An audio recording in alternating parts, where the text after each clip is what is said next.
जय श्री कृष्ण मित्रों। मेरे पिछली वीडियो में विष्णु जी के तृतीय अवतार वराहदेव के बारे में बताया था, जिसमें सनकादिक ऋषियों के बारे में भी एक उल्लेख आया था। चूँकि अधिकांश सनातन भाइयों को सनकादिक ऋषियों के बारे में जानकारी उपलब्ध नहीं है, तो आज का ये वीडियो सनकादिक ऋषियों की जानकारी के लिए ही समर्पित है।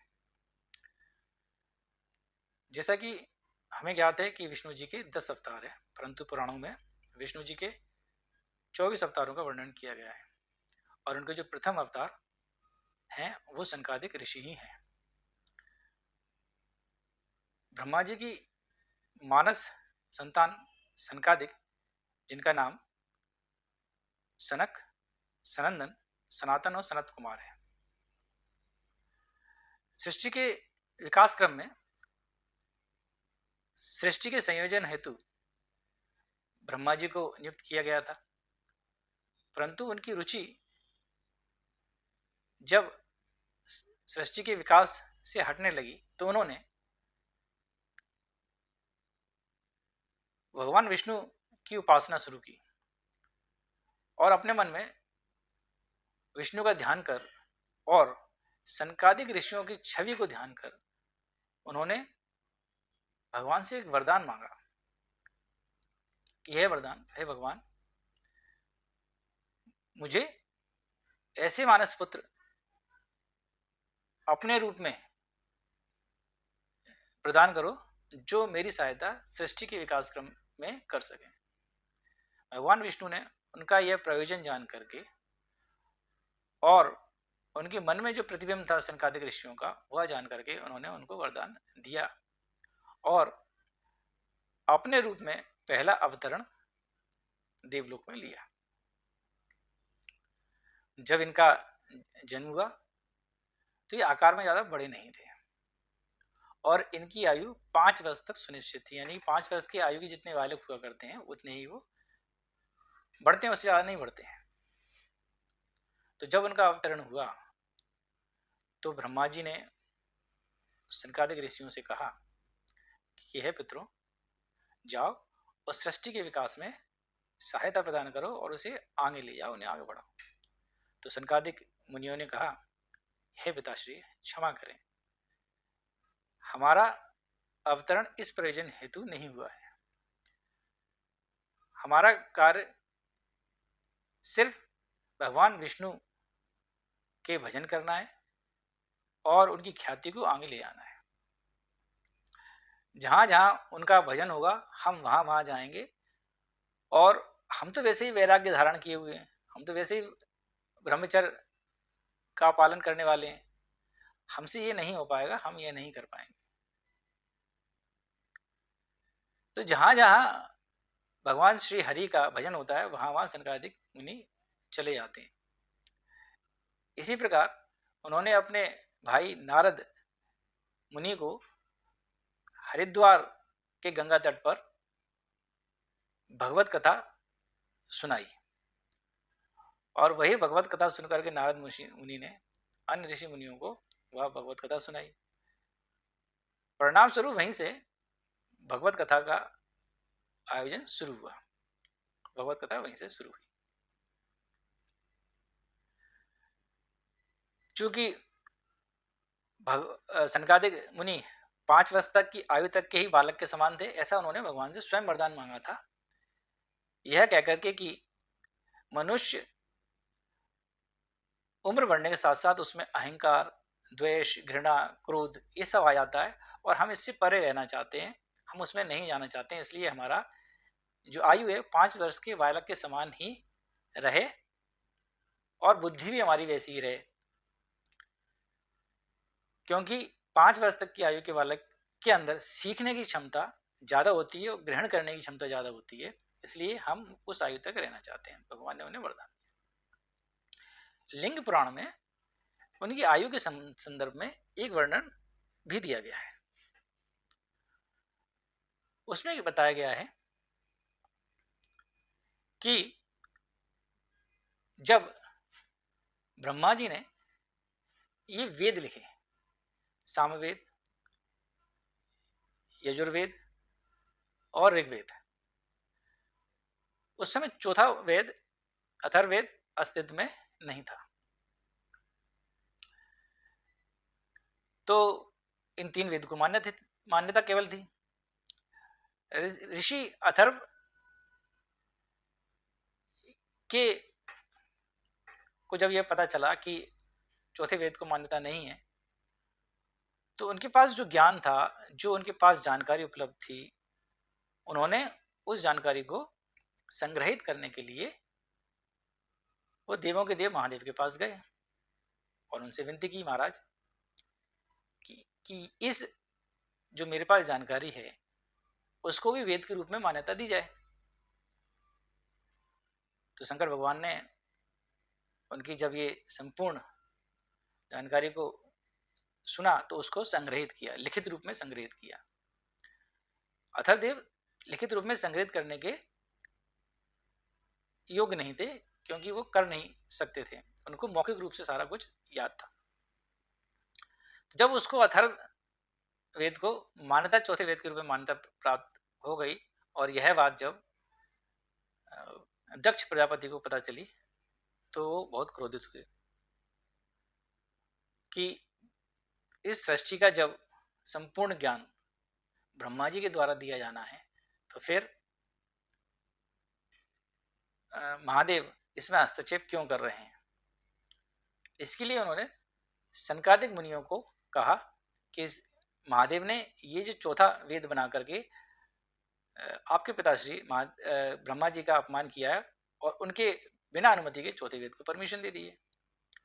तो सनकादिक मुनियों को भी थोड़ा विचित्र लगा। उन्होंने कहा दक्ष प्रजापति ने कि आप कैलाश जाकर के महादेव से शास्त्रार्थ करके उनको पराजित कीजिए और जो चौथे वेद को मान्यता दी है उसको निरस्त कराइए। सनकादिक दक्ष प्रजापति की बातों में आ जाते हैं और वो कैलाश पर्वत की ओर चले जाते हैं। कैलाश पर्वत पर समस्त देवी देवता महादेव के गुणगान कर रहे होते हैं। वहाँ सरस्वती मौजूद है, ब्रह्मा जी नहीं होते हैं उस वक्त। तो जो सनकादिक ऋषि मुनि जाते हैं और महादेव से कहते हैं कि आपको हमसे शास्त्रार्थ करना है, आपने बिना पिताश्री के परमिशन के आपने ये अथर्ववेद को मान्यता प्रदान कर दी है, जो कि गलत है। तो उन्होंने कहा गलत कैसे है? तो उन्होंने शास्त्रार्थ कीजिए, सारे वेद के बारे में आपको हम बताते हैं। तो सनकादिक ने शास्त्रार्थ शुरू किया। ये जब शास्त्रार्थ का सारे देवता जो सुन रहे थे उनको बड़ा विचित्र लग रहा था कि कोई देवों के देव महादेव से इस तरह की बातें कर रहा है, परंतु सभी शांत थे।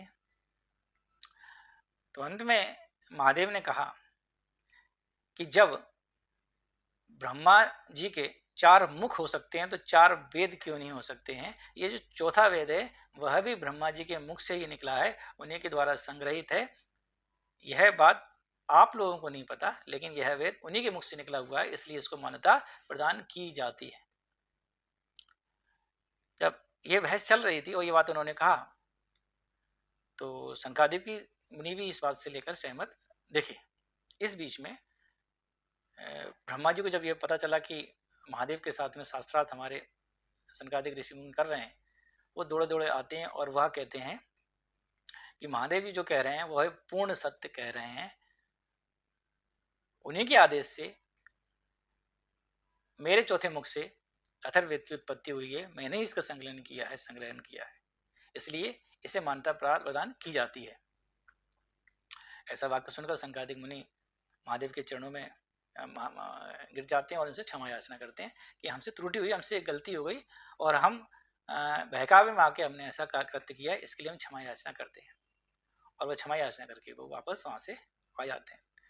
दक्ष प्रजापति को जब ये बात पता चलती है कि सनकादिक अपनी हार स्वीकार कर वापस आ जाते हैं तो बड़ा क्रोधित होते हैं और वो सनकादिक मुनियों को श्राप देते हैं कि तुम आजीवन इसी बुद्धि में रहोगे, इससे आगे नहीं बढ़ोगे और तुम्हारा शरीर भी 5 वर्ष की आयु के बालक की भांति रहेगा, इससे आगे तुम्हारा विकास नहीं होगा।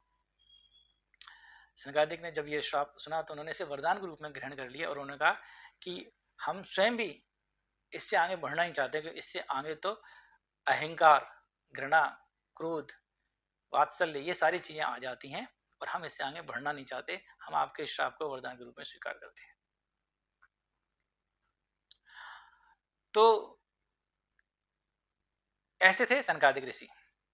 इसी क्रम में चूंकि हम जानते हैं सनकादिक ऋषियों को ब्रह्मांड में कहीं पर भी जाने की परमिशन थी, तो एक बार उनका मन वैकुंठ धाम जाने को किया, क्योंकि उन्होंने वैकुंठ धाम के वैभव के बारे में सुन रखा था। तो जब वो गए वैकुंठ धाम, तो उन्होंने वहां पर रत्न जड़ित सिंहासन, रत्न जड़ित महल देखा, उसकी चकाचौंध देखी, अप्सराएं देखी, तो वो मंत्रमुग्ध हो गए। वहाँ सुगंधित वातावरण था, तो वो अपने आप को जाने से रोक नहीं पाए। तो जैसे ही वो वैकुंठ धाम की सीढ़ियाँ चढ़े, वहाँ पर उनको वहाँ पर मौजूद विशाल द्वारपाल जय विजय से सामना हुआ। तो जय विजय को देखते ही उन्होंने जय विजय से कहा कि हे द्वारपालों, हमको ना रोके, क्योंकि हमें वैकुंठ धाम में कहीं पर भी विचरण करने का अनुमति है, ऐसा हमें वरदान है। जय विजय ने कहा कि नहीं, हम आपको आगे नहीं बढ़ने दे सकते, और जब तक हमें अनुमति नहीं होगी हम आगे बढ़ने दे नहीं सकते। थोड़ा उन्होंने अपनी वाणी में तीव्रपन लाया। यह सुनकर के सनकादिक ऋषि मुनियों को क्रोध आ गया। उन्होंने कहा, ऐसे वैकुंठ में रहकर जहाँ पर दैत्य भी आकर के नम्र हो जाए, उनका स्वभाव नम्र हो जाए, अहंकार खत्म हो जाए, वहां पर तुम ऐसी अहंकार वाली बातें कर रहे हो। हम तुम्हें श्राप देते हैं कि तुम इसी क्षण दैत्य योनि में परिवर्तित हो जाओ और तुम वैकुंठ धाम छोड़ करके पृथ्वी लोक के वासी हो जाओ, और यह दैत्य रूपी जन्म तुम्हारे 3 जन्मों तक रहेगा, ऐसा हम श्राप देते हैं। उनको श्राप दिया। अंदर जब ये बात वैकुंठ धाम में भगवान विष्णु को पता चलती है, तो वह दौड़े दौड़े आते हैं और वह जय विजय से कहते हैं कि मैं इस श्राप के असर को खत्म कर सकता हूँ, परंतु मैं ऐसा करूँगा नहीं, क्योंकि सनकादिक ऋषियों के रूप में भी मैं ही हूँ, मेरा ही अवतरण है, और मैं अपने श्राप को या वरदान को काट नहीं सकता हूँ। तो जय विजय कहते हैं कि महाराज, तो अब क्या किया जाए? हमें ये वरदान तो दे दीजिए कि हमारे हर जन्म में उद्धार आपके हाथों ही हो। तो भगवान विष्णु कहते हैं, हाँ, यह हम वरदान देते हैं कि हर जन्म में उद्धार हमारे ही हाथों आपका होगा। तो इस तरह से जय विजय अपने अगले दैत्य रूप में सतयुग के अंदर हिरण्याक्ष और हिरण्यकश्यप के रूप में जन्म लिया, और भगवान विष्णु के तृतीय अवतार वराहदेव के द्वारा इनका उद्धार हुआ। इसी प्रकार अपने दूसरे जन्म में त्रेता युग में इन्होंने रावण और कुंभकर्ण के रूप में जन्म लिया, और भगवान श्री राम के द्वारा इनका उद्धार हुआ। और दैत्य रूप में तृतीय जन्म में इन्होंने शिशुपाल और दंतवक्र के रूप में जन्म लिया, और भगवान श्री कृष्ण के द्वारा इनका उद्धार हुआ द्वापर युग में। इस पूरे वृत्तांत में सनकादिक मुनि क्रोधित रहे, और वैकुंठ धाम से वापस आकर के अपनी क्रोध की अग्नि को शांत करने के लिए इन्होंने मध्य प्रदेश के दतिया जिले के पास स्थित सियोड़ा कस्बे में आए, और वहाँ पर उन्होंने 4 कुएं खोदे, और उसके पानी से इन्होंने अपने क्रोध की अग्नि को शांत किया, और फिर उसके बाद अंतर्ध्यान हो गए। ये 4 कुएं ये सन कुएं के नाम से प्रचलित हैं, और एक तीर्थ स्थल के रूप में मध्य प्रदेश में देखा जाता है।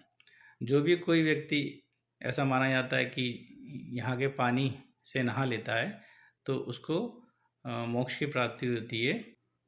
ऐसा माना जाता है कि सनकादिक ऋषि आज भी वहाँ पर अपनी तपस्या में लीन है, और वहाँ के पानी के नहाने से वैकुंठ की प्राप्ति होती है, ऐसा कहा जाता है।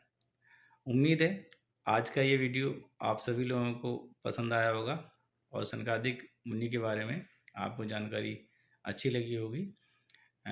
तो कृपया कर इस वीडियो को लाइक, शेयर और सब्सक्राइब अवश्य करें, और लोगों को भी बताएं। जय श्री कृष्ण।